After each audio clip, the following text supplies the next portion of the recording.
Well, that's good. Welcome everybody to the Ward 3 Town Hall meeting here. My name is Tony Herman. I'm the Public Information Manager for the City of Hastings. And I'm joined on stage here to my right, Marc Rowan, to his right, Joy Huffaker, and they are your Ward 3 representatives. And then off to the far right is Sean Metcalf, City Administrator. So we have a slideshow with a few topics to go through here, and it's open to questions as well. But before we get into that, and you can all mention this also at the end of the town hall. I'll try to remember, but just in case I'm reading it now, we have we have 4 other events coming up here in the next few days where you could tune in online or come in person. And I have these in order of date. The first, beginning tomorrow, we are going to live stream the swearing-in ceremony for the latest academy from Hastings Fire and Rescue. That is taking place tomorrow at 2, and it's being live streamed through the fire department's Facebook page, Facebook Live. And that is, if you don't follow it already, it's Hastings Fire Rescue. So facebook.com, Hastings Fire Rescue.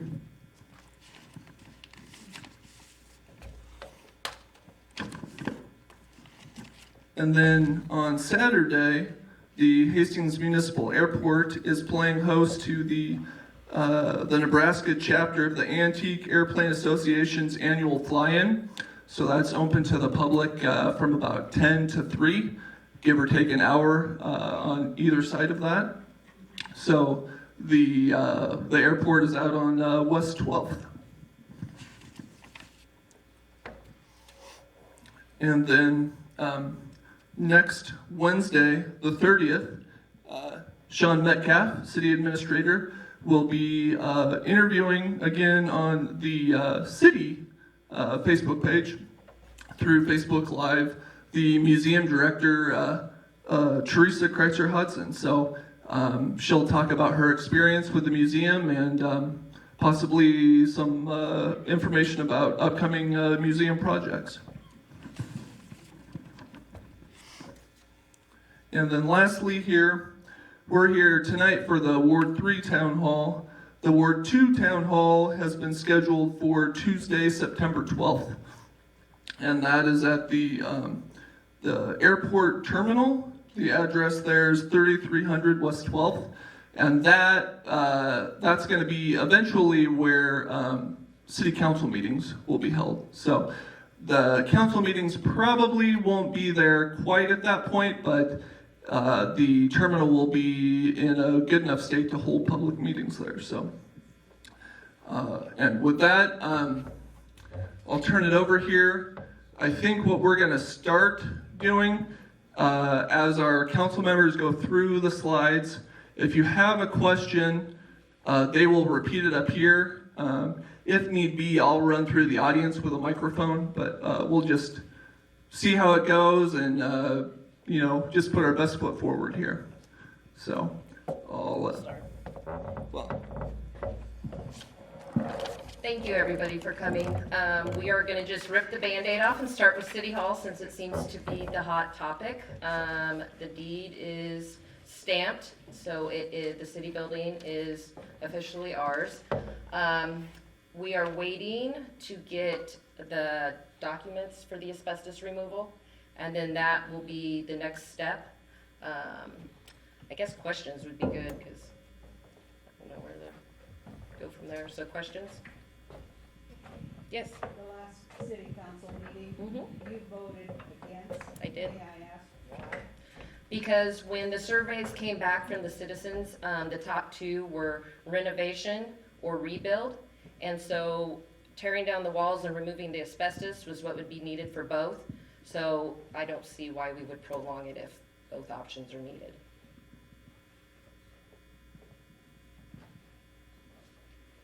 Do you need estimates for the removal of the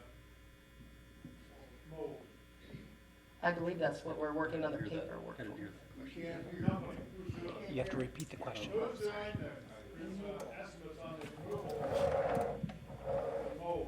We are, a couple of our employees are preparing the documentation needed to go out to bid, so we don't know who it is yet. Just repeat the question into the mic. The question was, who are we utilizing, what company for mold removal, and we don't know quite yet.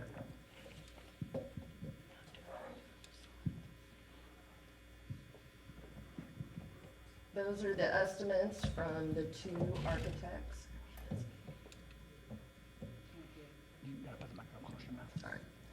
Sorry, I cannot read backwards. I'm trying to look and see what slide we're on. Oh, I went too far. Any further questions on City Hall? City Hall? Yes, I clicked too fast. Here, Roger, you want My question would be, I know you've been throwing around a number of $10 million. And with inflation, the way it's crept up here in the past year, the way house prices have went up, the way taxes, the new appraisals have went up, it seems like a pretty poor time to decide to spend $10 million on a complete rebuild.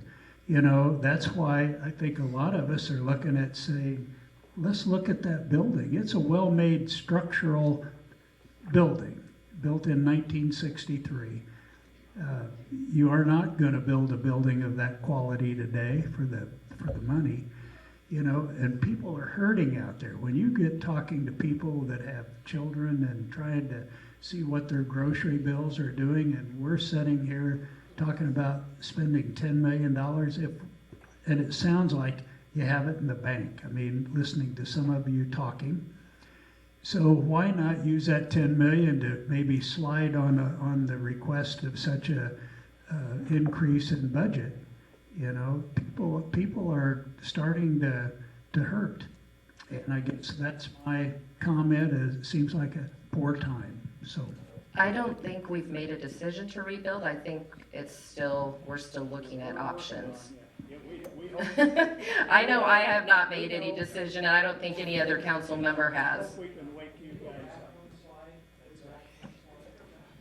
Joy? Yes, I'm trying.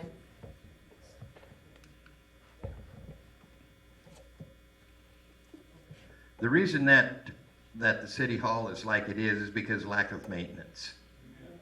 I mean, it's been that way, and we have put money in to put a new roof on, to do this, to do that, and whatever. But it was all voted out. They didn't do it. And that's why it's in like it is now. Lack of maintenance. If it was your house, would you let it go that many years before you do something and then say, well, let's just tear it down and build a new one, and we'll let the city pay for it? That's what I mean, us. We are the city. But, you know, who's to say that you build a new one, what's going to happen in 20 years? Build a new one because you can't maintain it? If there's something goes wrong, when it goes wrong, you fix it. It's that simple. We had an overpass that was used by 5,000 people a day that was torn down, and it was still good. It could have been fixed for $130,000 for an additional 3 years, and in those 3 years you could have decided what's the best for the overpass. But no, we got to hurry up and tear it down. I was in Grand Island today. You ought to see what's going on up there. Build, build, build, build. In Hastings, it's tear down, tear down, tear down. There is no reason for the stuff that's going on, especially when the people that you represent are not doing the right things. Ask us. Let us vote on it, which we should have on the overpass, and it'd still be there. I'm just saying that lack of maintenance is a poor excuse to tear down and rebuild. I think I would agree with you 100% on that. Lack of maintenance did get us to this point, but I was not on city council then, so right now, we're trying to fix what was created for us. We didn't have, I can't take accountability for something I wasn't part of. I don't know if you want to talk on that. Sure nice to have you all here tonight. It's very nice when the citizens will stand up and say, hey, we'd like to say a few things. So thank you. So thank you for being here. My comments about that is, yep, we shouldn't be building a new one unless we actually approve that we can maintain what we have. That's a sad deal to think we should just always out with the old and in with the new. And sometimes these old buildings are built quite well. If you look at our downtown, building's a lot older than our city building, and your voice is being heard. Can I ask a question here?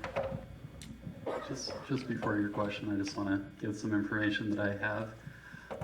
With the upcoming new fiscal budget, we have put in place to be taking care of the maintenance in the future.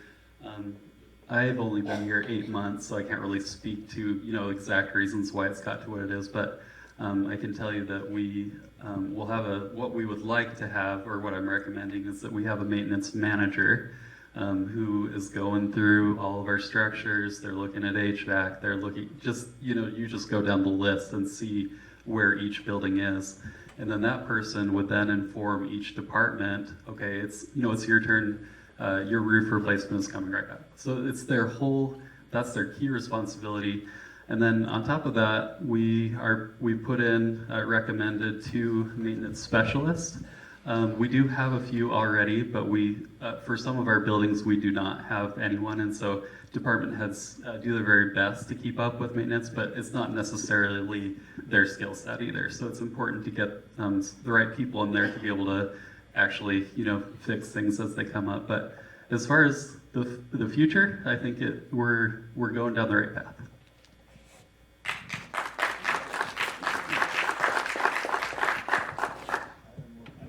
Mr. Roush? Yes, for the last couple of weeks, I've been working on putting an estimate together on the renovation of the City Hall. I have been retired for 8 years. I've made phone calls to a lot of people I've dealt with over the decades as subcontractors, put together estimates for the renovation of the building. I come up with $5 million, including the asbestos removal. I moved the architect's estimate up to 10% because it's going to be less for him. I also have a 20% contingency in there at the $5 million. I suggest putting the $6 million project on it. That'll give you $1,600,000 worth of contingency to figure out what he didn't put on the plans that I missed. So I think $6 million is more than adequate to put that building in A1 shape. So.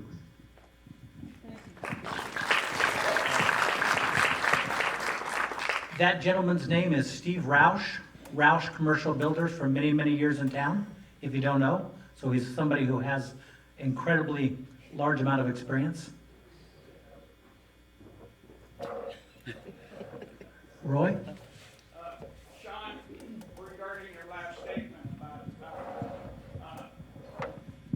regarding your last statement about the maintenance crew, the important thing, as I see it, in that case, and I agree with you, we need somebody in charge. Department heads either can't do it, aren't qualified to do it, won't do it, haven't done it. So you need somebody to do that. I understand that. But job descriptions in this case are very important. It's just not the buildings, it's other things within the city that dilapidate over a period of time. So I don't know how you go about doing that, but certainly a job description for those positions should be very important prior to hiring specialists or whatever. Thank you. Yeah, I agree. Yeah, we need to have good job descriptions and clearly outlined what their responsibilities are. I agree. One thing that we do have with our liability insurance is we have a list of every building that the city owns. So we just can take that list and start, you can just go through each one to make sure we're not missing anything. I want to say one more thing. I'm sorry, Mike. When a normal business has a piece of equipment, has two pieces of equipment, or has three pieces of equipment, they track that piece of equipment.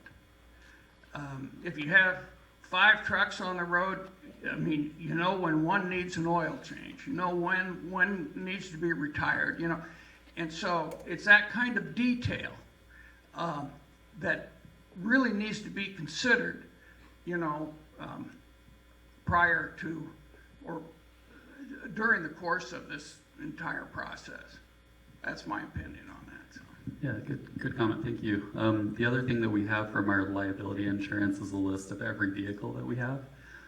We also have a program, so it can track, this was the last time I had the oil change, so it's actually a pretty good system. I feel better about kind of our automotive section than the building section. I haven't put in place anything on the fleet management, and I think the vehicles are a little bit better maintained than we've seen with the buildings. But and if I may, I just wanted to make one comment about the costs. I do think that whenever you have engineering estimates, their job is to not do a too low of a number, because if the cost comes in and it's over, then you have a lot of angry people. So with that in mind, I do think, I believe the cost personally is going to be less. And hopefully it's as low as possible. I'm pretty sure the subcontractors I've talked to got some insurances are rolling on their way. Okay, so 3 questions. The first one is the asbestos removal line on that price list in front of us. If we don't have any bids, how did we get to 300,000? Just reaching, I know it was Marty Stangy that reached out and was just asking what would this probably cost. It was just an estimate. So we'll know the actual cost here pretty soon. Okay, so without knowing how much asbestos was actually in the building, without them coming in and seeing it, how could they give you an estimate? They came and saw it a couple of times. Okay. Next question is, were the city inspectors in that building? When? Well, I mean, were they in the building? Were there offices in the city hall? Or are they in different buildings? Development services is in City Hall. So like historically, the gas historically, inspector, the building inspector, Mhm. and they were all in that building with it falling down, yet they didn't. It just seems like there's an integrity issue to me. If you're gonna come to my house and do an inspection, if I put a hot water heater in, yet you've got water coming into City Hall, how could you write me up for a violation on something and then turn around and tell me that City Hall is falling down, water's coming in the basement, we got too much mold to be in the building? It just doesn't seem like it could be possible. Yeah, you make a valid point. I think, and I'm just speaking of, I'm kind of guessing because I've I know been you here, weren't right? here then. But with all departments, if the city manager or if council doesn't approve expenditures, maybe they were recommending different things and it was being no. I don't know. You know what I mean? Yeah. Just giving a little bit of the benefit of the doubt. And you weren't here, so I'm not pinning it on you. Yeah, but otherwise, I totally agree. We need to be the example in the best possible way for everyone else. Yeah, it should be the flagship. It's an integrity issue. The other thing was the HEDC sign out at the Industrial Park West. The east side of it is gone, so somebody might want to And I called, fix that up. I called HEDC, left Madison a message. She called me back and left me a message, and I have tried for 2 days now to get back in hold of her. And nothing's been done with that sign yet. It's at Summit and Park West. I happen to That's know real. the HEDC director is right over there. She definitely heard that. Oh, good. Myself. My name is Shannon Landauer. I'm your new HTC Ma'am, we can't hear you. We've contacted a sign company, we've heard the concern, we are addressing it at the fastest pace we can. Okay, well, nobody called me back, so I wouldn't know that. To start over, I'll introduce myself. I'm Shannon Landauer, your new Executive Director of the Chamber of Commerce and Hastings Economic Development Corporation. We did get the memo and note about the sign. We have called the sign company. We've sent board members out to pick up the pieces that were loose from the sign. It will be taken care of in the fastest manner possible. Everything is being done that we can. So just to address your concern, it was heard, it's addressed. We're doing that as quickly as possible.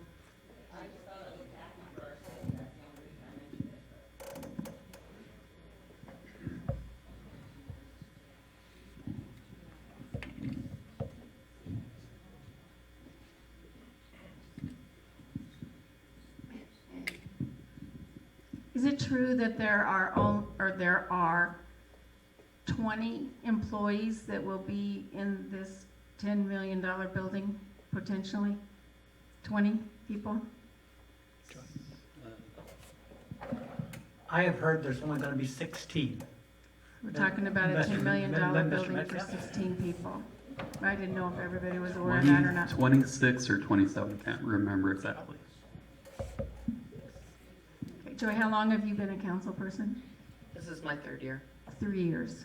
Yeah, and nothing about maintenance on the city building ever came up in those 3 years? No, it started the year I got on, is when we started having discussions about it, and then it got put on the agenda before we had even had a chance to discuss anything. And that's when the steps started. I see. And by the way, I was looking at the city site today, and it still lists, I think, you, Sean, on the second floor of the city building. So your website is out of date. Thank you. Big time. I'll pass that along. Thank you very much.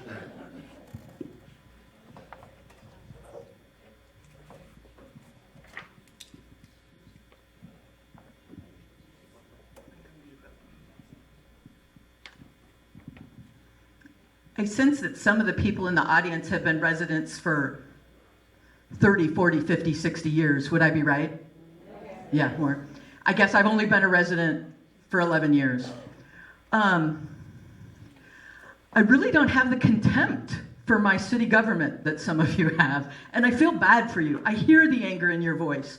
I feel bad for you, but and I sympathize with you, or empathize maybe, but my feeling is a lot of the people that work at the city are my friends, my neighbors. I've been here 12 years.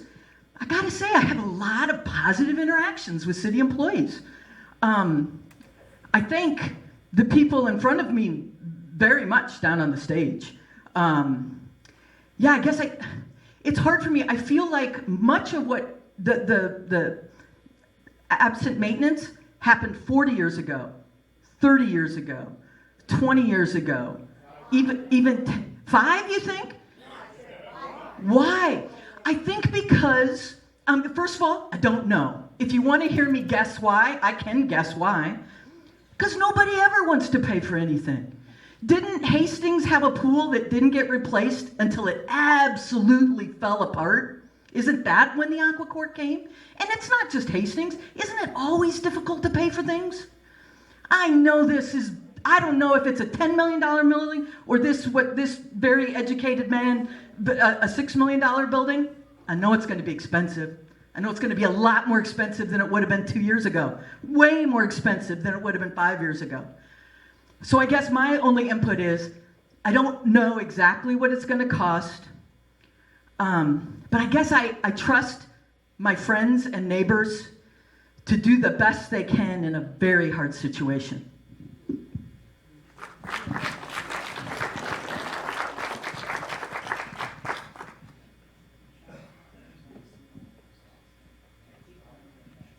Any more questions? Mr. Tony?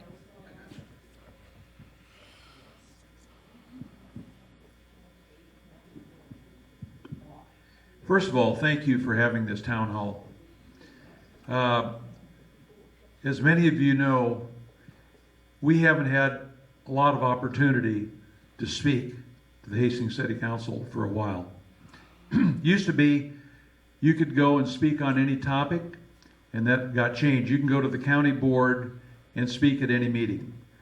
I have seen the public being silenced.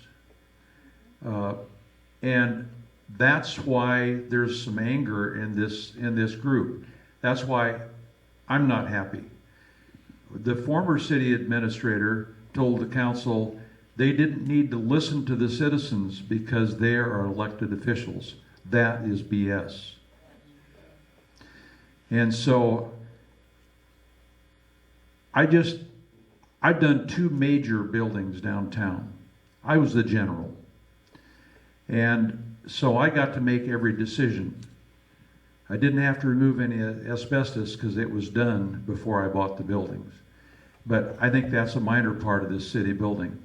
What bothers me is a former city engineer told me that this building was scheduled for a roof 5 years ago, and that didn't happen. And those are the kind of things that bother me. And when I bought our first building, where Jackson's Car Corner, when I bought it, the roof leaked and the basement leaked. Well, guess what? Zimbas came, and within 30 days, I had a roof, and we fixed the basement leak, and we've been there 25 years, and my grandchildren will enjoy that building if I take care of it. That's what we're asking the city to do, and but we want to be heard. So thank you for letting us be heard tonight.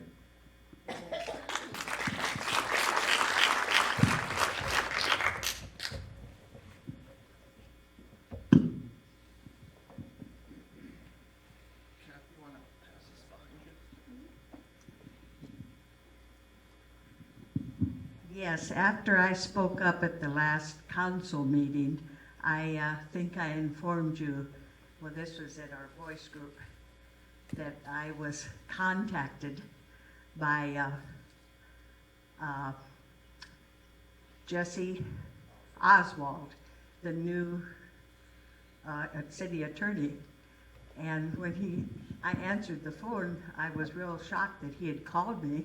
And I said, who is this? You have to speak up louder. But he kind of stutters a little bit. And he said, well, it was brought to my attention that you called the courthouse and talked with the investing, and Roger Dash, and he directed it to the mayor. Well, then the mayor directed that issue to the city attorney, and that's why he called me. And he said, you said tonight the paperwork is done, the city owns it. Well, finally. And why did it take so long? Yeah, but that was a bad issue. Then it was brought up at the last meeting that we should call some of the city council people and thank them for giving us time. So I called Matt Fong, and he was busy, and he returned the call the same day. We had a nice conversation. He said, your name's been coming up quite often lately. And I thought, yeah, I know. But we had a good conversation, and I called Sean Hartman. And I was at the Ward 4 group, and Sean said, you're wasting your time trying to save this building. That issue has been done years ago. And I thought, how can it be done when they didn't take care of it and didn't own it? He said, well, they've owned it, but you just weren't aware of it. And I said, well, it sounds like issues are brought up that the city isn't aware of till we read in the paper. It's already done. And that's so wrong. And that's why we, the people, come out to talk to you to help save our city, not tear it down. But he said it's already been a done deal, so I thought, whoa.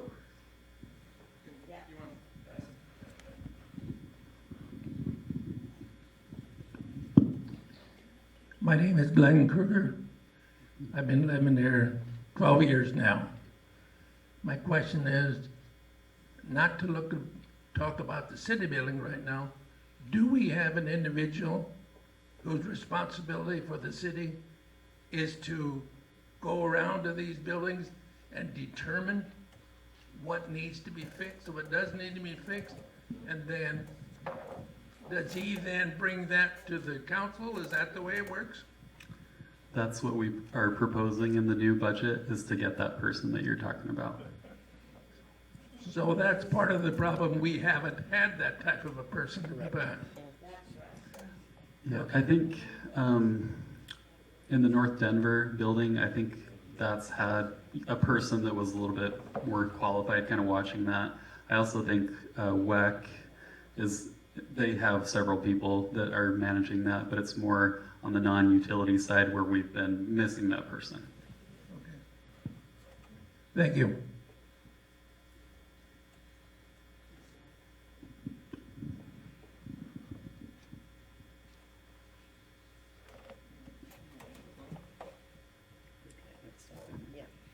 Thank you, guys. It's not that we disagree with any, I can't speak for them, but I appreciate the comments and I feel the same way. Maintenance should have been done.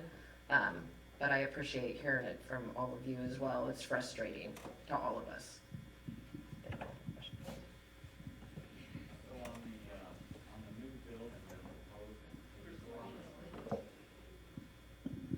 Can you go down through the list so that we can see other items on there? I'm fairly new here. My wife was raised here, went through school here. I brought her back here. Hey, I was a builder for many years. I've done more asbestos abatement than probably half of the companies in this state. But I also see other cities that are building brand new buildings. They built a brand new jail. They didn't put a penny into it for maintenance. They could never open the door. It's turned over to the homeless. They spent 20 million bucks. They couldn't put a penny into it for maintenance. That's not here, but that's why we're here, so that doesn't happen. So I would like to go back down through this list. And then my other question is the gentleman over here that was a builder, but are we looking at engineers that have done this? At 300 grand, that doesn't cover much. And in asbestos abatement, if it's covered up, it doesn't have to be taken out. I've probably done 100 tons worth of asbestos abatement. It doesn't have to be taken out. It has to be covered or painted. If you take it all out, that's a different story. But a lot of these things are behind ceilings that could be hard ceilings instead of T-bar ceilings. But let's go down through the rest of the list here before we decide whether you're going to get a new building or whether we're going to get higher taxes.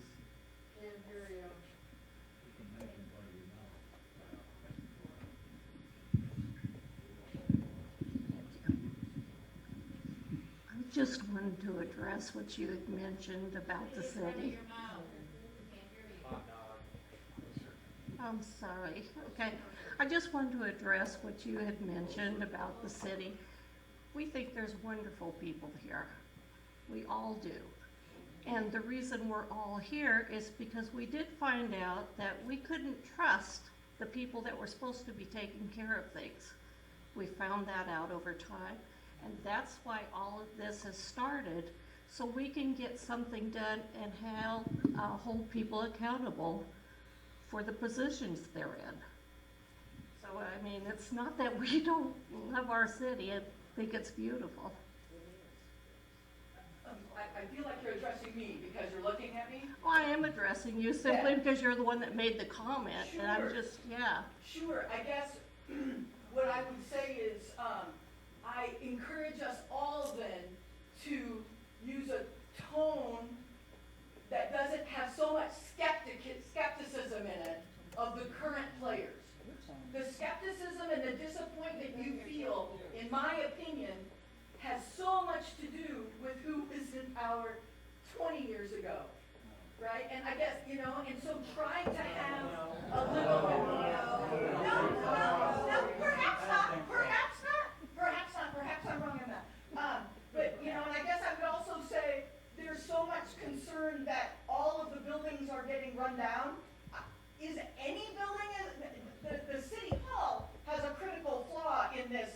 foundation on foundation structure, right? That is this,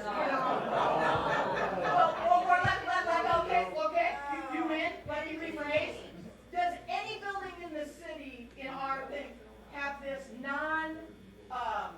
repair issue, non-maintenance issue? We can't paint all city buildings with that same brush as we can City Hall. This is a question. Can we? Because I feel like the building you're sitting in now has, is really well taken care of. As is the Aqua Court, as is many buildings. I feel like the auditorium has just been invested in. So I feel like to paint the whole city with a brush that there's not even anybody on staff paying any attention to what's going on, I feel like that is perhaps somewhat inaccurate. Yeah, I think you might be exaggerating that a little bit, but Yeah. the thing is, the city hall is what we started out talking about because of, the building. We've had a couple other buildings torn down around this town that absolutely should have just been repaired, saved, old buildings. Like private buildings? No, parks, that kind of thing, city buildings. Yeah, so, and we've all been. No information on those things. Well, I know.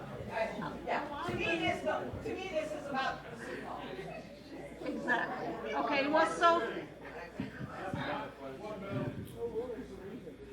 In most cities, they have, in most areas, they have citizens that go along with the city council. People that are selected every year to view what they're doing. Oversight committees, we need that. We need the input of these people right here to help these people to make the right decisions. Because obviously, they're not making the right decisions, right? Or we wouldn't be here. If everything was hunky-dory, we would just give them a raise and give them a lollipop and send them on their way. We need that Citizens Advisory Committee. And we need people, not just your mom and pop, but a few of those, but we need these guys like this retired builder over here, this guy down here that owns half of the city. Those are the people that we need on that because they'll keep these people honest. And no money transparent, right? Thank you.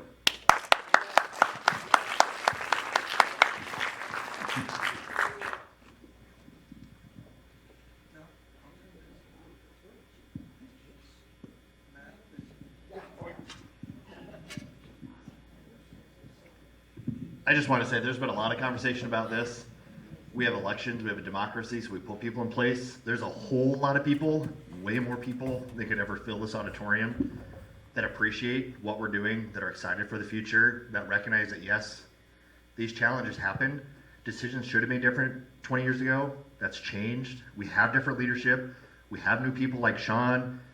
But your jobs up front is a thankless job. So this is frustrating to hear because this is a community that my wife and I chose to come to 5 years ago. We've invested heavily in this town. We love this town. Our daughter Fallon will grow up here and be proud to be here. And I 100% agree. This toxic culture of point the finger and blame is not going to get us anywhere. We can sit here and debate whether this is a $6 million or a $9 project all day long. It has to happen. I trust the people that are here. We have oversight committees. These three individuals did not put this together. There is a group of people that have looked at this, that have reviewed this. There was surveys. Sean has done an awesome job of being transparent and asking for feedback. That's how we got here. This is not one person, one engineer put this together, and these are just BS figures to say that we got here. These are people in the industry today with the expertise that have worked on these scale of projects. I also hope it comes in under budget. I hate paying taxes as much as anybody, but I want this town to grow.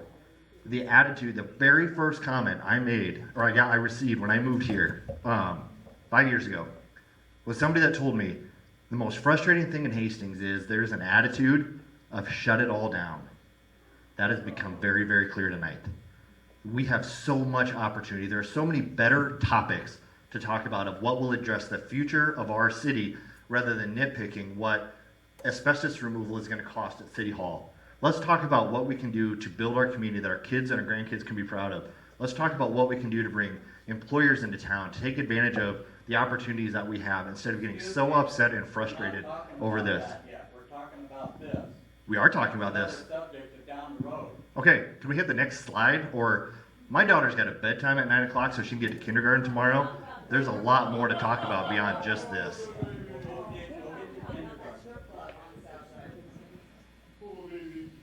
Any other questions? And we don't trust them. That's why we're here. Smile if you want to, but it's true.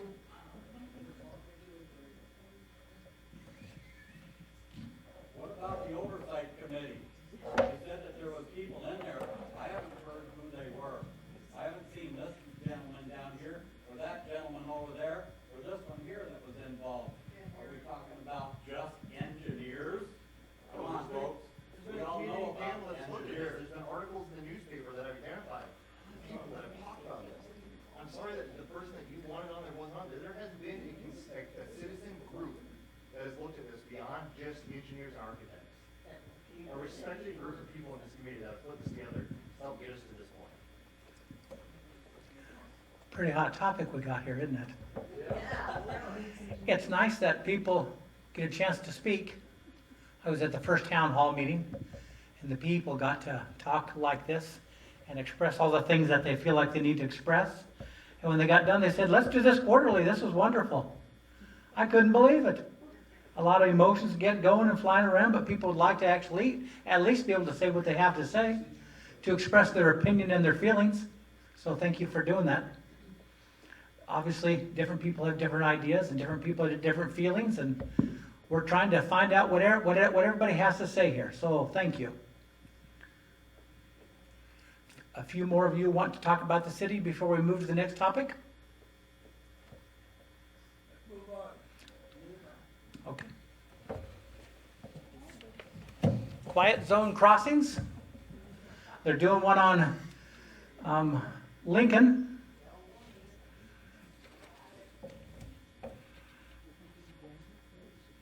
Anything you'd like to talk about there? Comments, questions, or do you want to move on to the next one? Yes, Miss Sandy? I think Ben Engel is doing a fantastic job. She thinks Ben Engel is doing a fantastic job. Fantastic job. Thank you, Miss Sandy. Yes, sir, Mr. Dan Peters. Marc, can you remind me, I'm so excited this project is on track. That was good. What's the timeline for completion?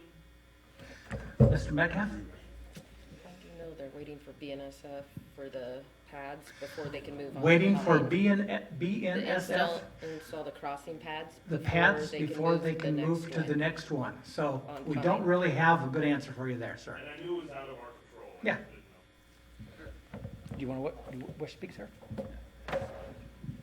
Talking to the city engineer, once the construction is all done, then they actually have to go through the process to make sure the permitting is right. So before it's actually useful, it's going to be longer than just the construction.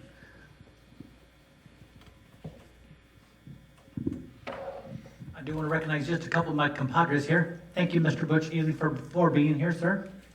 And thank you, Mr. Chuck Rosenberg, my friend over here, for being here. Thanks for being another set of ears. My question is, how can the city of Lincoln have whistleless crossings? All they do is put up a sign, no train horn, put up a few cones to where you can't go around around the barricades. That's all they do. And this city, the city of what, 300, 400,000. How can they do that so reasonable? And we've got to spend hundreds of thousands of dollars, building islands and everything else. But city of Lincoln, there's a sign, no train horn. That's it.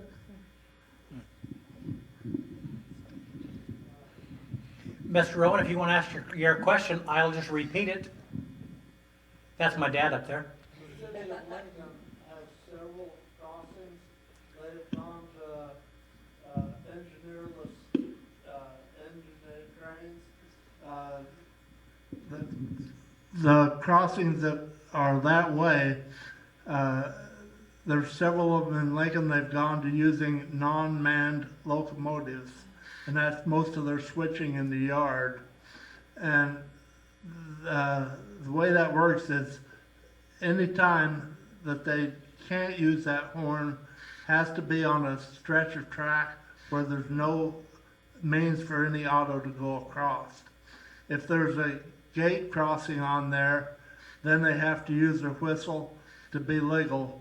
But there's two completely different types of railroads in Lincoln, and I think that may be what's confusing, is the ones where they've gone completely engineerless on their trains. But I know it is confusing, but it's all that's controlled very much by the federal government. Ready for the next topic? I don't want to hurry things along, but on the other hand, it'd be nice to get to some others. I'd like to know why, if I looked at this right, you gave Engel the first contract, and now then you give Warner, Lincoln, and that. How come you didn't give them, I know there's a bidding thing and all this, but why wasn't Engel allowed to have the... She's saying Engel got the first contract, why did Warner get the next one and not Engel again? Do either you know anything about that? I don't actually know the answer to that one, but that's something I could look into and get back with you. Any other questions? Next topic, are we ready? Strategic plan. This is one of Sean's favorites to talk about. They had their first meeting August 16th, and they plan on doing some town hall style meetings like this to get community input. I guess does anybody have questions?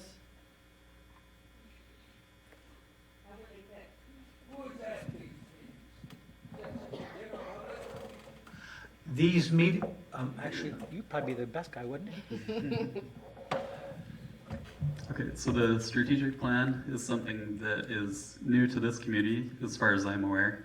The first step in the whole thing is getting a committee together, and there's 2 people per ward. I don't know if we have any of them in here today, but it's good to have, the different representation there. And what they're going to be doing is actually, it's kind of like this, but on a smaller scale, reaching out and talking, just like this, the back and forth. What do you think the city should look like in the future? If you were king or queen for the day, what would you want the city to do? Just kind of that. We're trying to really understand what residents want for Hastings. And another thing that's going to be coming out that I would encourage everyone to participate on is a survey. We put a lot of work into it. It'll be an annual survey. And basically each year we're going to send the survey out. And it's to give you a kind of a flavor for it. It talks about every single department. So fire department, how is the fire department doing with the perception of our community? How is the police doing? Are we meeting the needs of our community? And then each year we'll be able to take a look at that and actually measure progress according to what our residents think. And that's why strategic planning is so powerful, is because we're trying to get the actual information from residents. So that's why they say I like to talk about this, because I've seen it be a very successful thing for communities, and I'm excited to see what it does for us here. I compliment you on it, it is good. And gentlemen up here, sir, this is the first time I have seen the gentleman who's done all the asbestos removal. This is the first time I have seen people being selected per ward, per request of the council folks, to be on this committee to do the very thing that I think you're trying to say, is to kind of oversee, to try to push an agenda, to try to find out what's right, to be able to grab a big consensus instead of just one person deciding all the people on committee. That I very much applaud. If you look if you see the names, it's quite nice to have different people from different wards instead of just certain people who are buddies with so-and-so. This is one good step, and I think that's because of this guy. Would you agree with that, sir? Yes. Yeah? I guess it is. One question I would have be on computer, because there's a lot of older folks in this town that don't even know when we send out those surveys. And the second point I'd like to make is how wonderful it is to have these ward meetings so that people actually have a chance. I applaud you and thank you very, very much for that. Good question. The survey will be available in lots of different forms, so we will make paper ones available, as many as needed. Another thing I forgot to mention is we're using an outside firm to help with this. So, and the thing that's kind of unique about it is they're going to select 50 or 5,000 households to send an actual physical copy of the survey. So you get a good, it's just a great variety of people, and hopefully we just get tons and tons of people filling it out, because the more information that comes in will be helpful.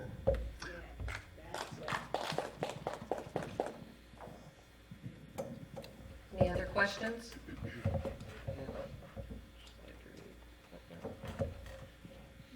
You're real good with that clicker.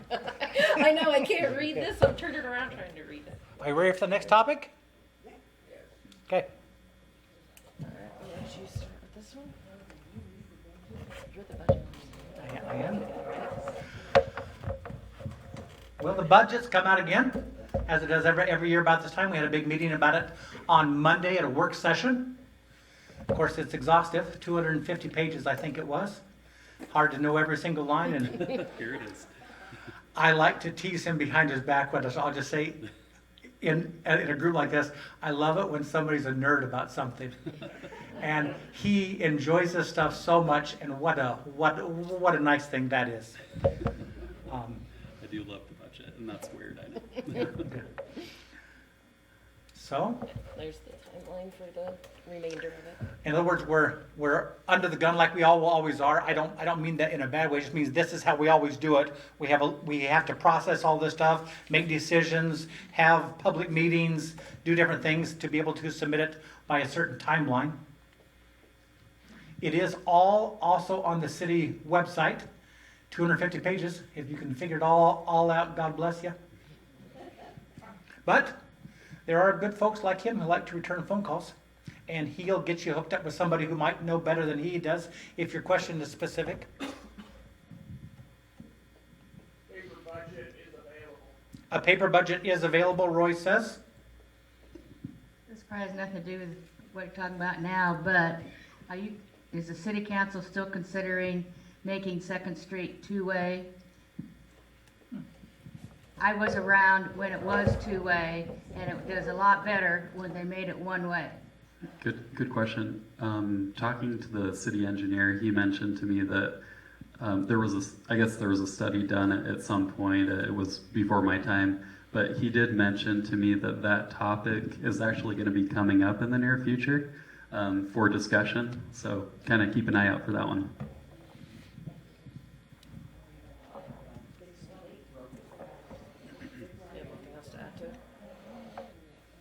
Mr. Chad, a couple times I saw you kind of raise your hand, and I just want to be respectful if you have something to say. This is Chad Buncher, works for the city. Can you tell everyone what you do, sir, please? I am the Director of Development Services. To address your question, there is a study that is going to kick off here shortly.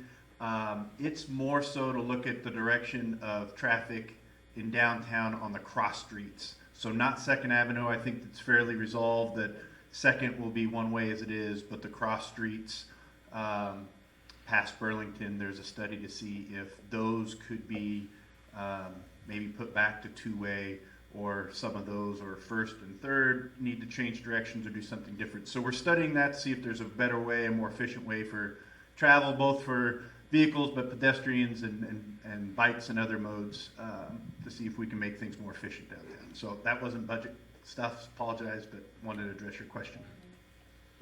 Chad Buncher, in case you need to get a hold of him sometime. New guy, so he's trying hard. Yes, ma'am. Has it been an issue, the traffic? Mr. Tony, I guess back to Chad, I guess. Well, again, I'm the new guy, started in June, so I don't really know. Must have been, in that they are studying it. I think our streets are fairly wide in that area for two-way, especially the cross streets, so there may be a better efficiency for that. You have two-way street or one-way street with 2 lanes and parking on both sides, so that's quite a wide road.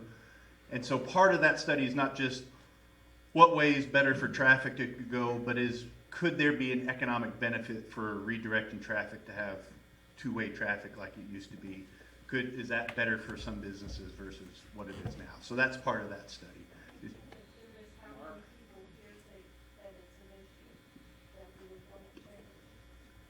Don't know. Like I said, that was before my time, but we're looking at it, so.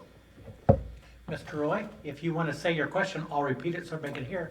One of the reasons that came about was because of the crossings, or the quiet crossings that are coming about, and the kinds of issues that will cause when there is a train there and no traffic comes by. Trying to make that traffic downtown more efficient in those cases, and maybe in the long run. Roy was just saying that one of the reasons for considering doing the north and south roads, possibly changing them to two-way, is because they would then coincide better with the quiet zones going across the railroad tracks. So that's one thing that plays into that, why they're considering that.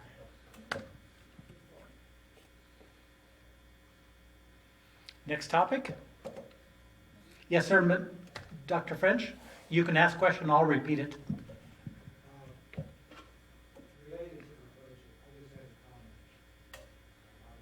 Okay. Oh, I got you.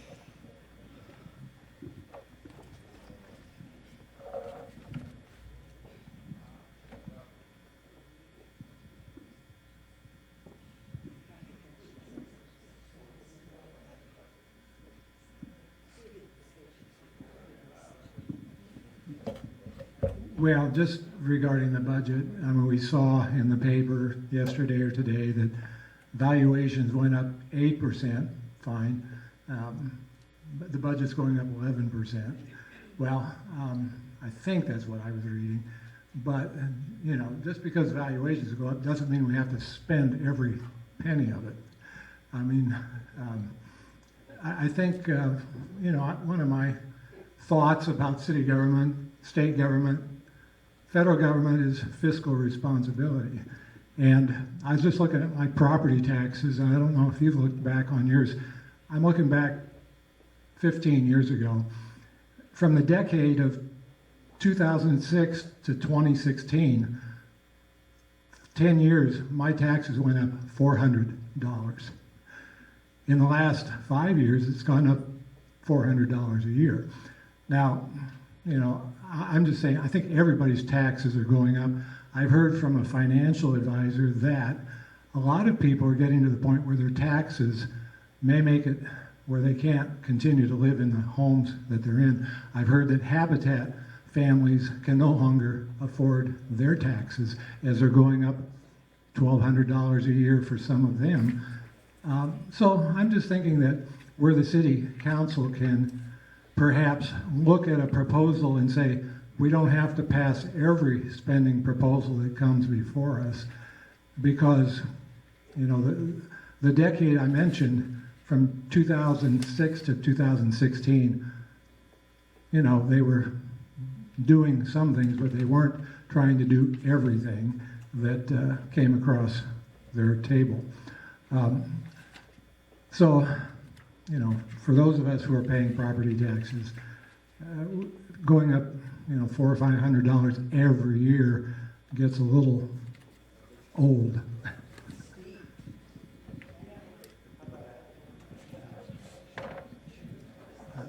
Thank you for the comments. You are correct that, you know, the valuation, we don't have to take all of that, correct? Some of the expenses, just, I think this will be helpful to kind of know why we're wanting to kind of collect that extra amount.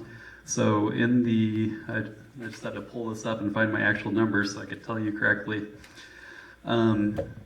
So expenditures for operation and maintenance proposed increase 11.7%. So 6% of that 11% is the result of the new building maintenance division. So hopefully that is helpful, because I know that everyone is wanting, I think everyone is wanting to see that happen. The other quite a bit of increase too is the cost of living increase. Some of you have probably heard about comparability. So every city participates in comparability, and it makes it so that there are equitable salaries throughout different cities, so we're not competing against each other as much as possible. And so another chunk of that is that increase. So those are the main increases. One other thing I just want to say is the property tax. I definitely hear what people are saying, like it has gone up a lot, and that to me that seems very, very painful. The best way, in my opinion, that we can get that property tax back down is through economic development. And I'm looking over here, Ms. Shannon. The more that we can get businesses in here, the more that we can spread out those taxes, which enables us to then try and lower that levy, which is what I actually would love to do here.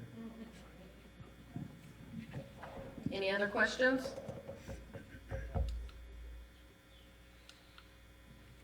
Okay, we'll move on to the Pioneer Trail, Spirit Trail. They are planning to add 3.5 miles to the trail. There is some grant money out there that they will hear about in January. This part of it will have part of the bike lane on the street on E and F.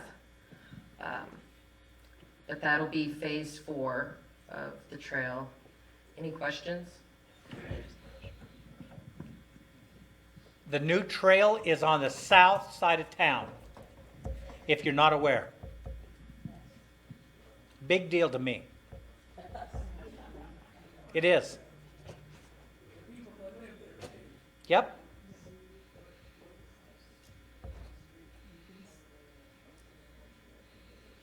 What are the dotted lines there? You don't know which way you're going? I believe that's E and F. With the two that's going to have the trail on the street, because they're one way. So one will be going one way and the other will be going on the other street, because they can't fit both on one street. So what is it tying in? That's east, correct?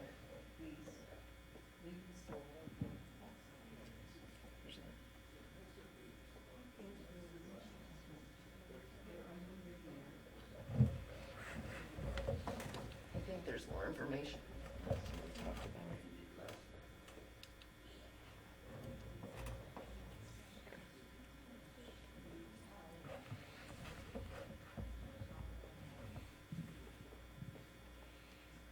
So who's putting this plan together right now?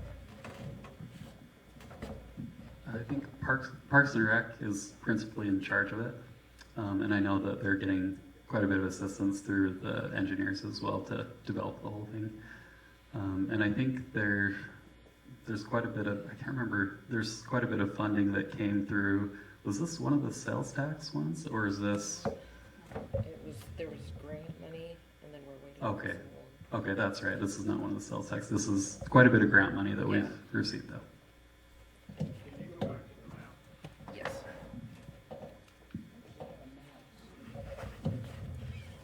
So on those side streets, you're gonna do an 8 to 10 foot sidewalk?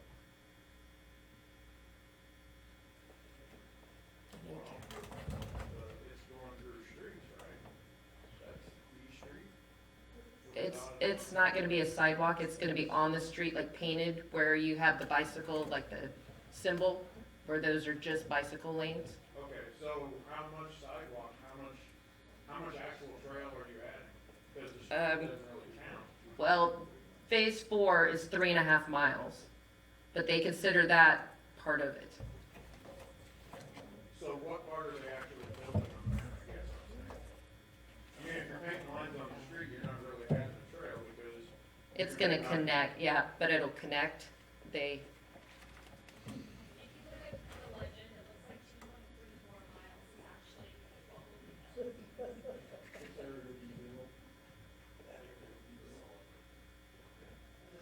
So only the dotted lines will be in the street, is that the understanding? Correct. Yes. For the bikes. For the bikes. They're one-way streets. The solid line will be a sidewalk. Bike trail. Bike trail.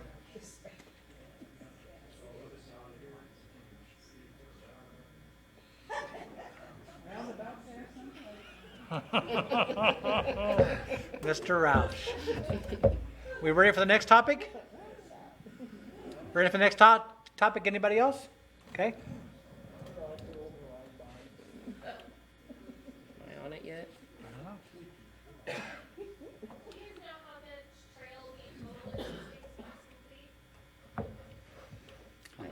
We don't know that, ma'am. Sorry about that.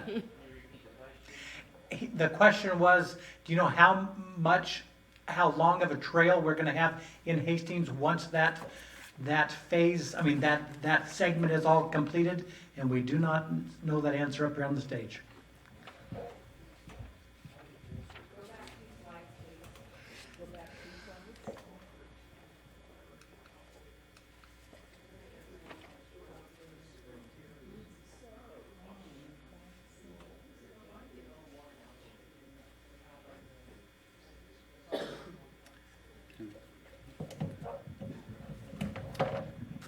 One thing I was just looking up is maybe this was on there and I didn't see it, but it's $1.5 million that what you saw up there is how much is being spent on it.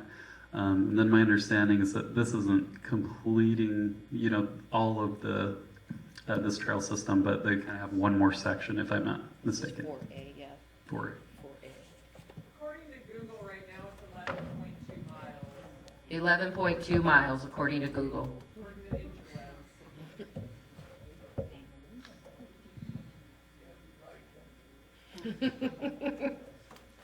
It is, we'll go with it.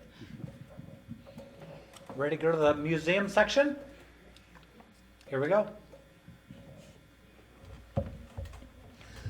The lady in charge of the museum is the nice lady up here in the black and white shirt. If you ever get a chance to come visit the museum, if you haven't done it for a while, I'd encourage you to. I did it recently and I was very pleased and couldn't believe all the fun I had.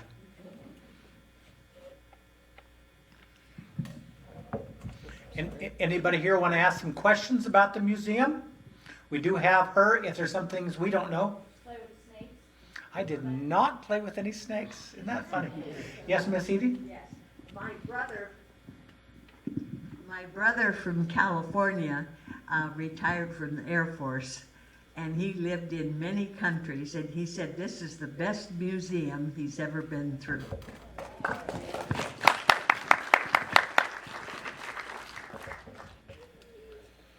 Mr. Tony, right over here, sir.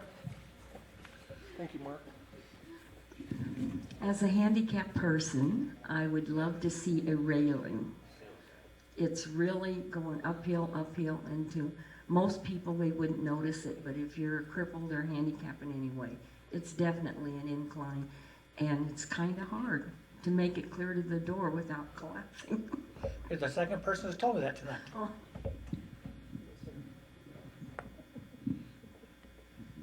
There was in the paper this morning about the Kool-Aid and the Agricultural Society or Ag Society or something. I wondered if you could tell me a little bit more about that. Somebody.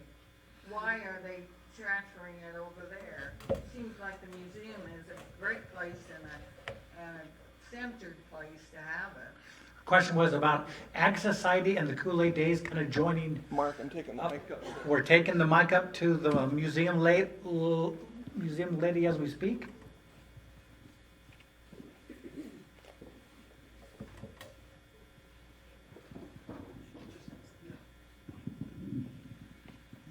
I can speak to that a little bit.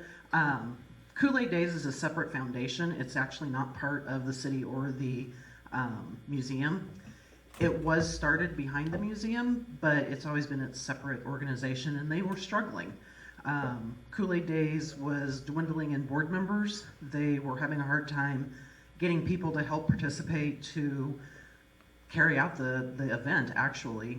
It is starting to revive a little bit, but part of the plan of going to the fairgrounds and joining with the rodeo was to try and bolster that attendance and get more people to come for both events.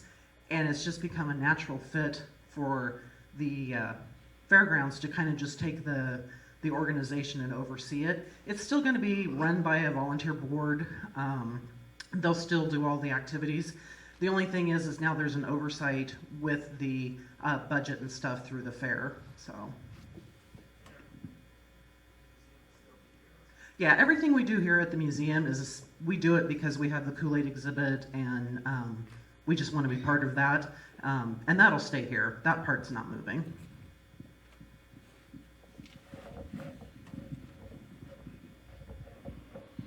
Mr. Jackson, I can repeat it if you just say it. I'll just talk loud. I got to be a part of the Kool-Aid parade. I've never seen so many people downtown.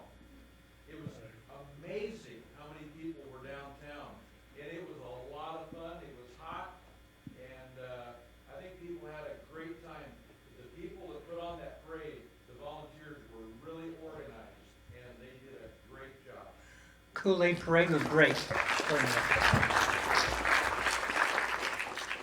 Anybody here have something to do with that? And we could thank you publicly.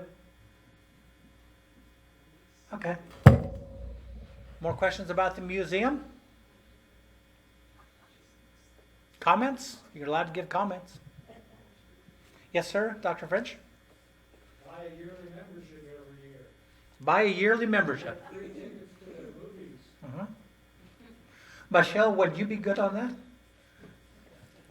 I'm sorry, Teresa, sorry. As soon as I said that. Yes, ma'am? I've heard many times that our museum is the best one between Omaha and Denver. She's heard many times that our museum is the best one between Omaha and Denver. Yes, ma'am? I would like to give the museum staff some credit. They do an excellent job, not just with the exhibits, but also with the educational programming for our youth and keeping the community involved and bringing in new things, regardless of age. She says, let's be sure to give kudos to the museum staff, who not only do a good job doing all the things with the museum, but also education for people of all ages. Is that pretty much what you said, ma'am? Okay.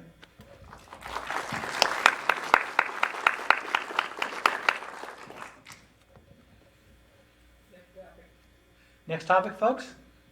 Okay. Hastings Lake, you want to talk about it?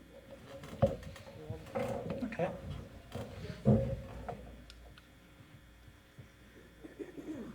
We have a lake in Hastings called Lake Hastings, oddly enough. There's going to have to be some work done to dredge the thing, is my understanding. Is that what this is about? Mm-hmm. It's got too much silt in it. I'm told that one or two of the agencies that like to put fish in there have said, nope, not going to put any more fish in there. It's gotten too shallow. That's a problem, of course, for a lot of reasons. So that is a topic that's going to be coming up down the road here a bit. They had their first kickoff meeting on Tuesday. Have their first kickoff meeting on Tuesday. Joey knows these things. And a public open house. And a public open house. And a public open house planned for January. So.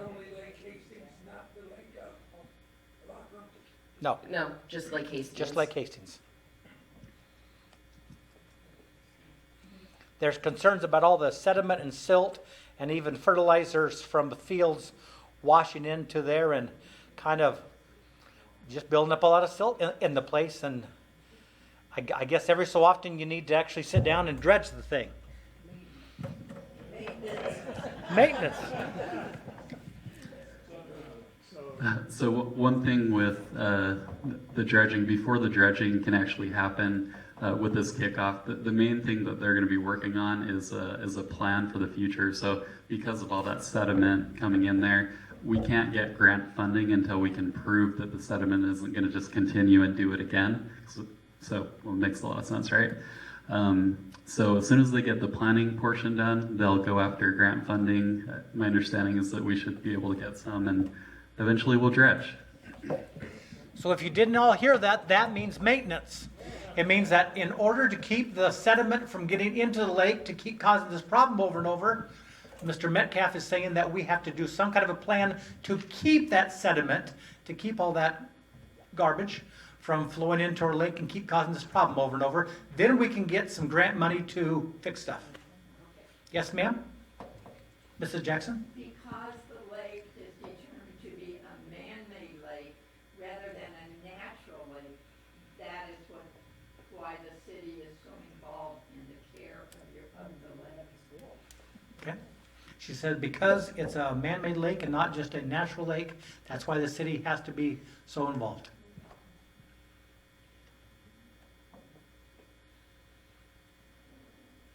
Anyway, that's going to be a topic down the road here, once you guys all have your eyes wide open about it.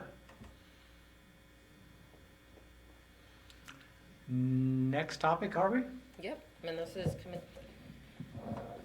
is our last topic. It's just about, Tony does a great job of trying to provide everybody with information on multiple, like Facebook, Twitter, Instagram, and also the city website. That's up at the top left corner. But there's other ways besides just the website that he posts to. Well, and Joy, I want to put a plug in here for the museum's YouTube channel. I put on this graphic the city's YouTube channel, but the museum's is much more robust and has a longer duration because I think you have over 100 videos, I believe. I think we have 7 on the cities. So because I just started in April, but we have Andy from Hastings Public Access today filming the town hall. So I believe sometime next week, maybe, the video from tonight will be loaded onto the city's YouTube channel. That is Tony, the information guy. And he put this all together for us tonight. It was amazing. Thank you, Tony. Any other comments, questions? Otherwise, the slideshow is over. Anything about the roundabout? I'm probably not the person to ask about that. It hits a little close to home, but I'll let one of these two talk about it.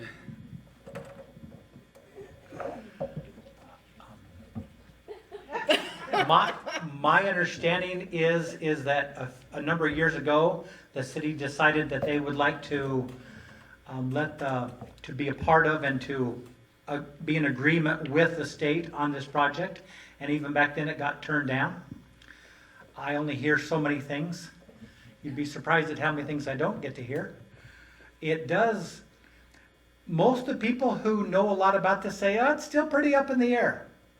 They still might all of a sudden decide they want to go someplace else and do a project in a town that wants them to come there more quickly, or just that they want to go to. So I don't think we have any update on anything with the roundabout or the widening of the road, or do you know? I'm guessing probably quite a few people went to that combined meeting, or the meeting that they held. I thought that was pretty helpful, actually. At the city auditorium? Yeah, at the city auditorium. I was actually really surprised. They brought in like 15 people or so. So if you were going to be impacted, in different ways, you could go and talk to the various people. But not anything too new, except I do know that they've scheduled a time. Oh, actually, I'm looking at Tony. I think they scheduled another time to have more input, but don't quote me on that one. I don't have a ton of new updates on that one. Well, is the roundabout, it's basically settled, right? I mean, As long as voted on it, right?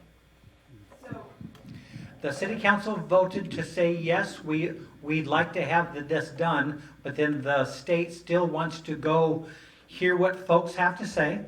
Some people don't necessarily know if they're trying to listen very well, but they're supposed to be trying to hear what we have to say.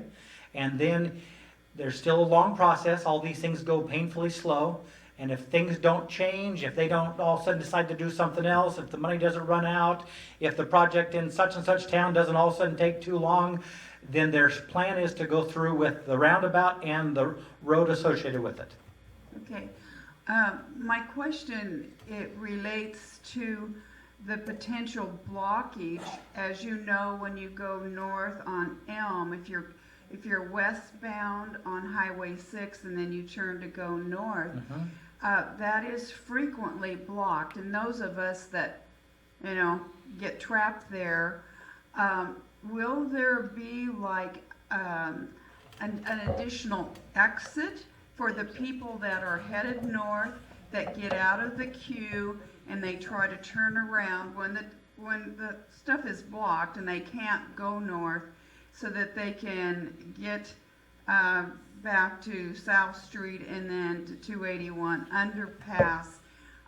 It was not shown on the maps. I know that there is an exit going to the north way that's separate from the roundabout. Will there be something on the south side, or will that be positioned such that when people pull out of the queue that is northbound to go across the railroad track, when they turn around, can they actually get into the roundabout? Well, they just didn't have that on the map, and so I don't know if we have that option, because you'd have to sit there sometimes a quarter of an hour plus.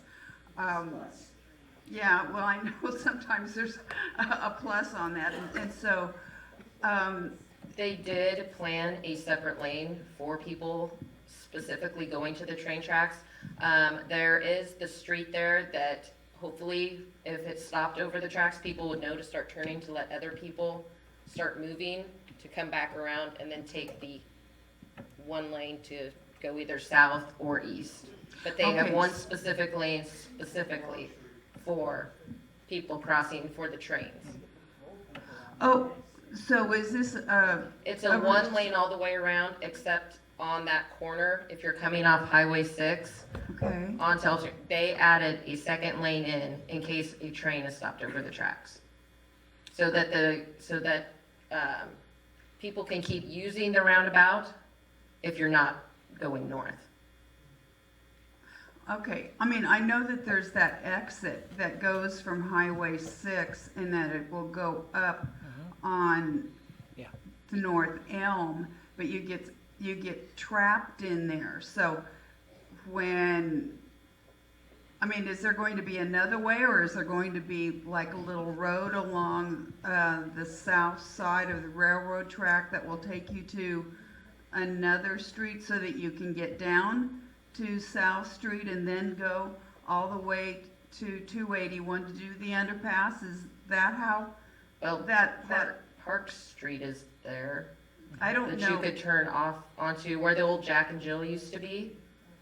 There's that road there that you could turn and head back. Yes, and then go through the, it should be fun. Okay. Yes, sir? If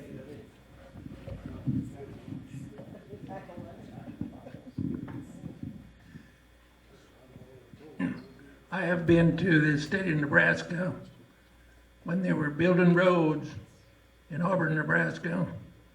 And I can tell you, if you put this off, the state will say, forget it. You'll wait another 4 or 5 years till you get the next project. So you need to move on it if the state wants to do it. You don't have a choice if it's the state's gonna say it, if they're gonna pay for it.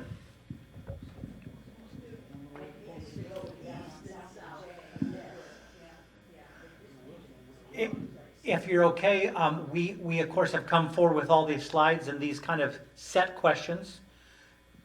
If you'd like to just ask random questions that we haven't allowed you to, Mr. Kaufman, sir? One of the areas that I always see as a problem traffic-wise is out by Menards. And it is like you never know when to pull out because you better be looking in all 5 directions because you got somebody coming off that's doing 40 mile an hour and you're trying to make a turn. So is there any plan, is there a, maybe get the State Department of Roads to maybe design a better way of handling those intersections there? Well, you were probably there. Remember when Lisa talked about needing to do another traffic study? And I'm not really sure where she got on that, but she said that was going to be the first step, was that they would have to do another one. I'm not sure about that, but I'll look into it and can share that information. And 14th and Burlington is my understanding also, where you turn to go to the school. 2 areas. Here's your chances. Mr. Ely? 14th and Burlington is already being looked at by the state. That is a state highway, so we have no control over those. But the state is still working on 7th Street, 9th Street, 12th Street, and 14th Street. And I believe they 16th. Yes. The state is working on those intersections with the turning lanes and the lights, so we're waiting on them. All right, my question for you guys is, you both obviously wanted to be on city council. What do you want to do in your terms, ideally, if you didn't have all of these other fun issues to deal with? What was the reason for wanting to be elected to city council, and what would you ideally like to see accomplished while you're on there? Actually, I think I've seen a lot of things that were bothersome, change. We own a business, we wanted to expand, we were getting a lot of no's, and we were frustrated, and a lot of people shared the same feelings. And I guess I want to see change. I want to see Hastings grow. My kids are going to grow up here. We have a business here. So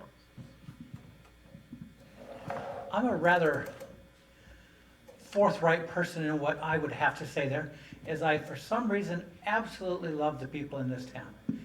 For 40 years I've been here, and I've prayed and loved and cared for the people in this town, and I'd like to see some things that are going the wrong direction redirected.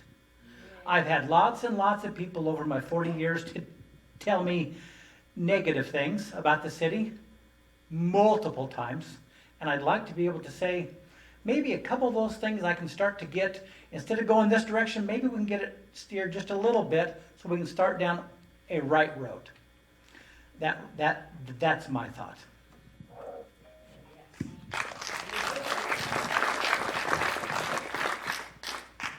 My question's for Sean. Yes, sir, Mr. Ron? The building that's west of Burt's drugstore that burnt down, where are we at on removing that building? Oh, the one by Burt's? Mm-hmm. Yeah, on the west side of Burt's. DeWitt. I'll think about that one for a second. I know. You want to speak to that one? Oh, thank you. Save me.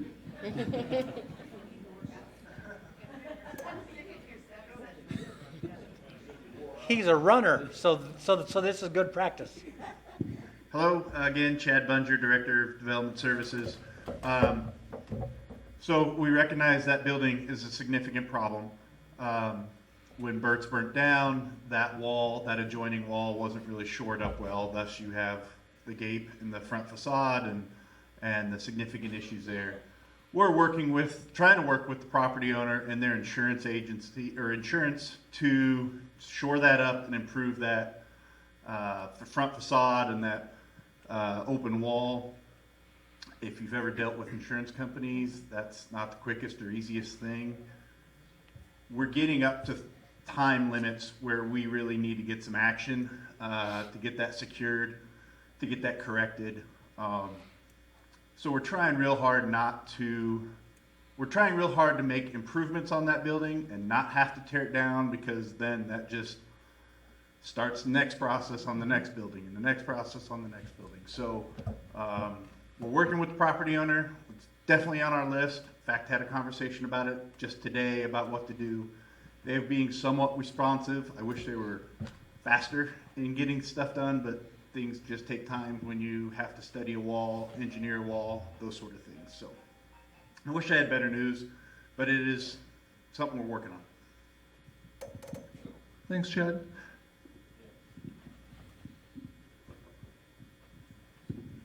I came tonight because I wanted to ask if we've ever done this before, or if we would ever consider it, having 1 or 2 citywide litter pickup days for scouting groups and school groups, and just try to mobilize lots of different community groups on maybe 1 or 2 days to pick up litter.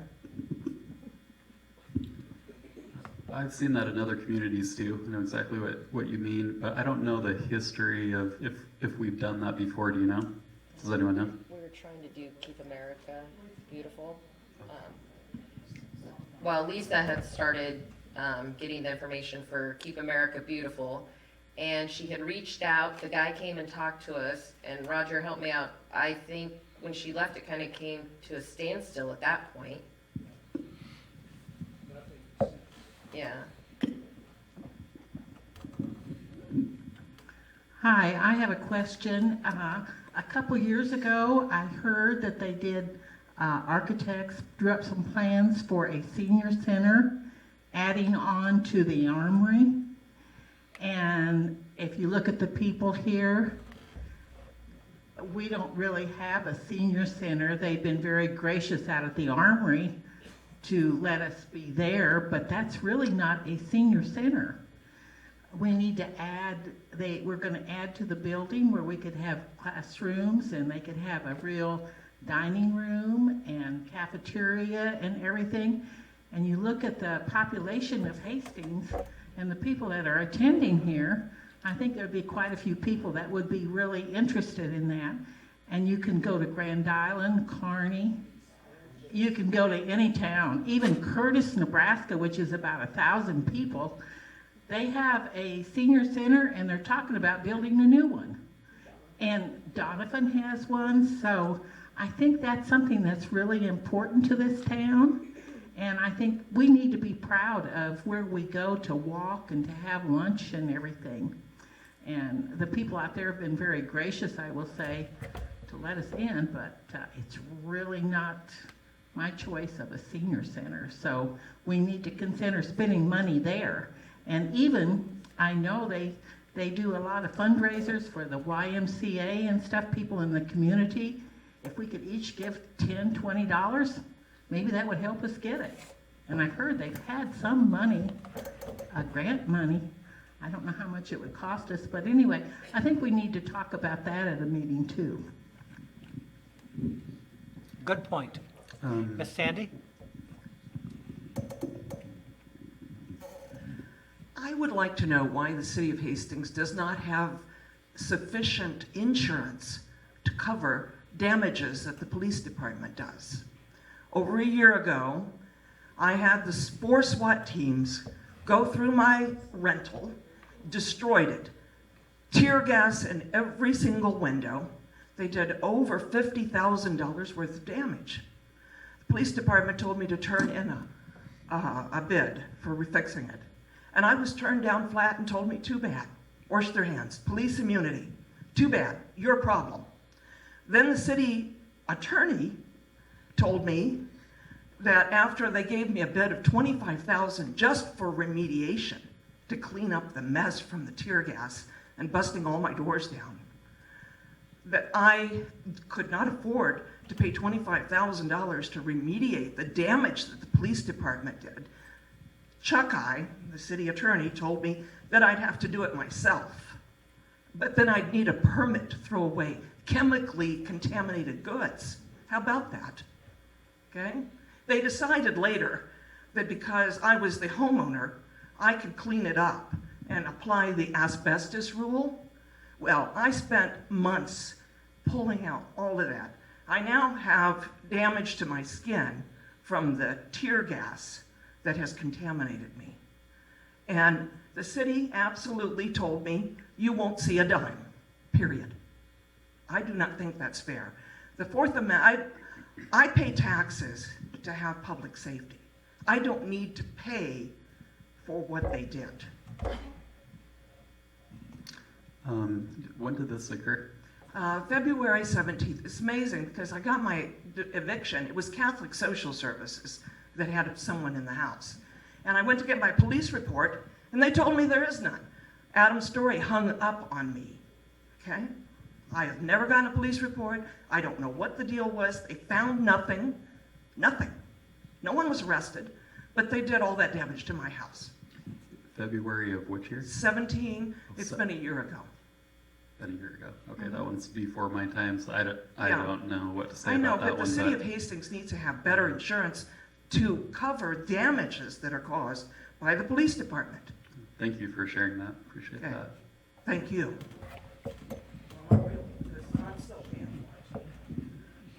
Oh, going back, one other question I was gonna or an answer I wanted to give. So the senior center, I know I've heard a lot of people saying they don't like that gravel area. It's gonna get paved. So I thought you all might want to hear that. That's in the next fiscal year budget. And when we put out this the survey here pretty soon, please take it and put in comments like we would like to see, an improved senior center, or because that if there's a lot of people that are indicating certain things, that really helps to justify kind of going in that route.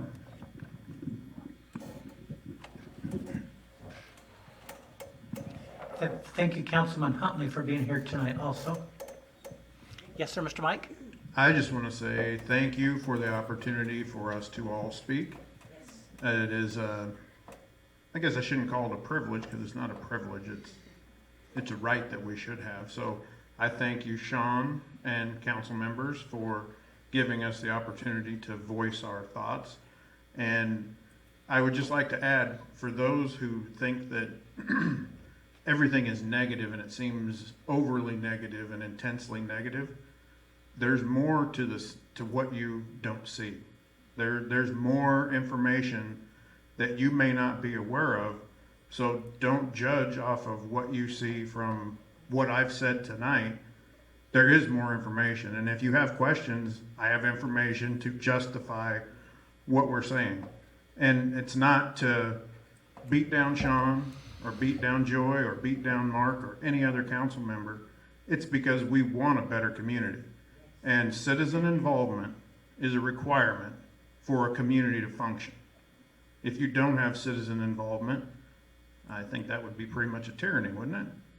So we need to have all citizens involved. All citizens should communicate. The city council and Sean, they should probably spend all day, well, they shouldn't, but going through emails of citizens. And I don't mean they have to be negative. They could be just, thank you for giving up your time. Because when I go through those agendas, I don't know how you guys could possibly go through an agenda and know what's going on in a meeting. When you get the agenda on Thursday and Monday night, you have to know what's going on. And everybody in this room should come to a council meeting. So if we had all the wards, as many people as we have here tonight, show up in every council meeting, we could justify a really big room in the city hall, and then everybody would be aware of what's going on. But the council needs the citizens to back them up. So everybody needs to be involved. That's all I got to say.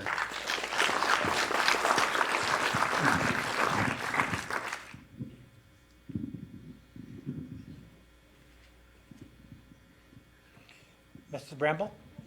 Yeah, I do have a question. Who is in charge of keeping our city clean and neat? Because when it comes to a lot of the houses I'm driving by now, or I go for a walk, there are cars on the lawns, there is junk all over the house, all over the porches, and it's getting worse than it ever has been. Her question was about who kind of makes sure the city's looking good without cars on the lawns and all the garbage. Who's supposed to be in charge of that? So at the city here, we have two kinds of code enforcement officers, basically. We have some that work at the police department, and they do animal control, and they do things that you can visually see, like on the street or in front of their houses. We also have under Chad, he has some individuals that do like the actual building issues. So there's different kinds, but if you do have an issue, please submit the concern, because I've seen many times where if you submit it, they'll go and check it out. So. I was just wondering, who is in charge of the homeless people that sleep at the auditorium?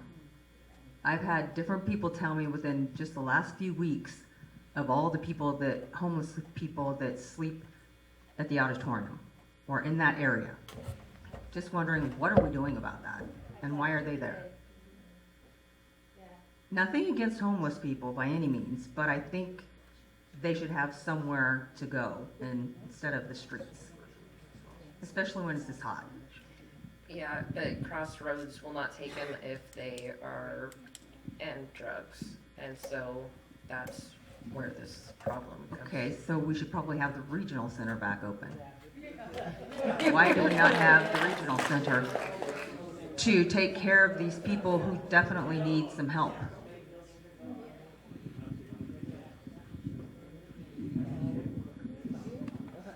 A few more people? Ma'am in the pink, yes? HEDC lady?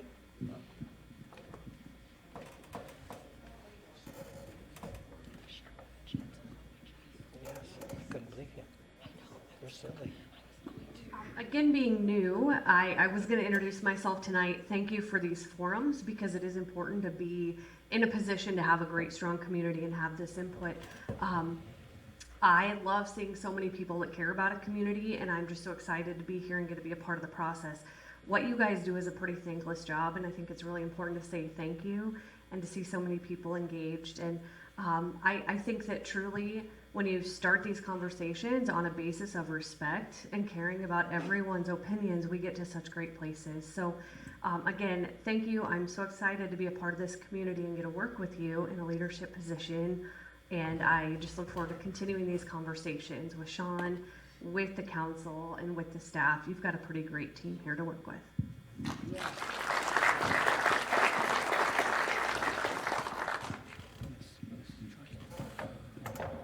Wouldn't it be a terrible thing if no one would show up to these?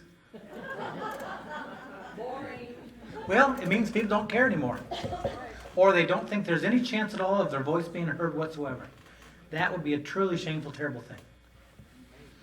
We're just about done, so if yes, ma'am in the yellow? Does the city have any involvement with the old middle school? What's happening with that? Does the city have any involvement in the old middle school? What's happening with that? I don't have the latest. Chad, do you have anything on that? A little bit? Okay, I don't have a ton of information on that one. So I believe there's a developer that has some plans for it. I don't know precisely what those plans are. It got caught up in a weird litigation battle over its ownership and some rights and some odd things. And so I think they're clearing some last hurdles with that litigation battle, and then we'll proceed with the redevelopment plans of that. So does the city own it? They do not, no. It's still in limbo. I think Private developer owns the property, right? Or in that process Yeah, thereof. the city doesn't own it. Yeah, the CRA, the Community Redevelopment Authority, technically owns it.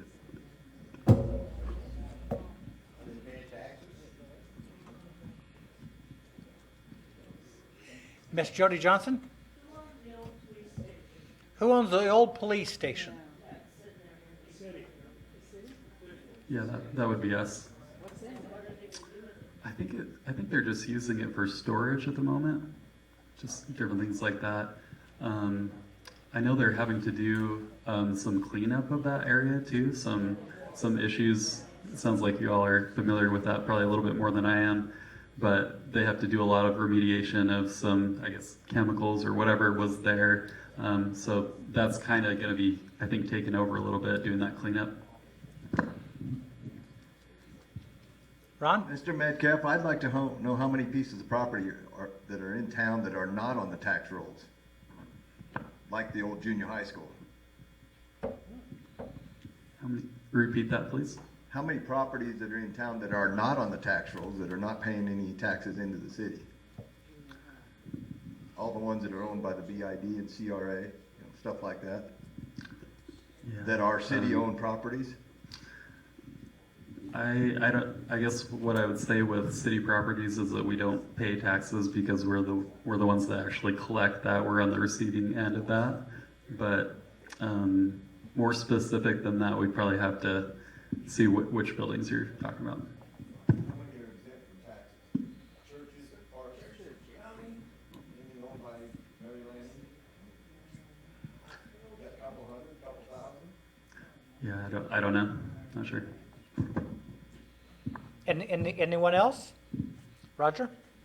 I would like to ask about the Eaton Corporation building. Has there been any movement or anything there as far as,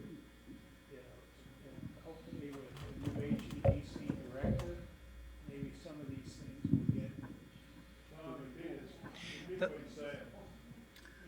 Eaton. Eaton building? Eaton. Eaton Manufacturing? They've closed down? Okay. And just wondering if there's anything in the works. Okay, so the building is for sale. Shannon's given a shake. She's only been here for like 2 weeks, so we'll give her a minute to, not very long. So good question. I'm sure that's probably something Shannon can take a look into.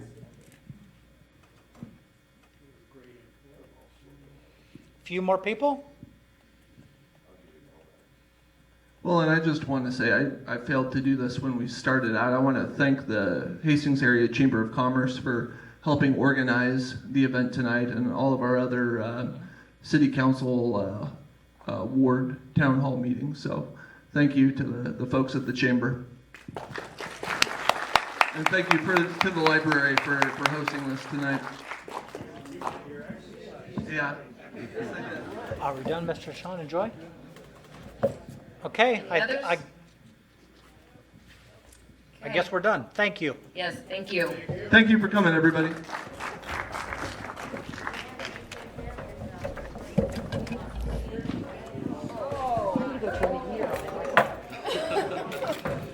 Or just walk through your car.